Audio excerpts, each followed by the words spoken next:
అప్పుడు ఎక్కడ తెచ్చుకోవాలా, ఎట్లా చదివించుకోవాలా అనేది ఆలోచన వచ్చేది. కూలి పని చేసుకుంటా ఎట్లా చదివించుకోవాలా అనే ఆలోచన వచ్చి సారు లోన్ ఇస్తున్నాడని తెలిసింది.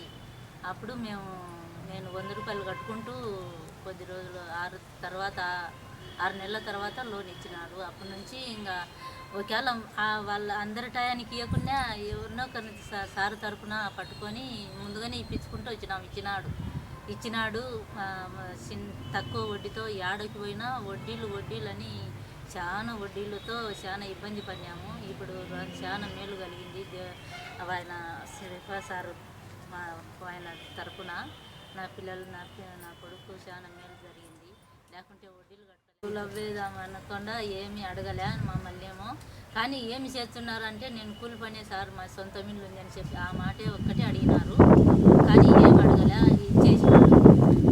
5 సార్లు అయింది కులభేదం అడగలే, మమ్మల్ని ఏ పార్టీ తరపున అడగలే, ఏ పక్కకున్నారు మీరు అని అడగలే, మమ్మల్ని ఏం అడగలే.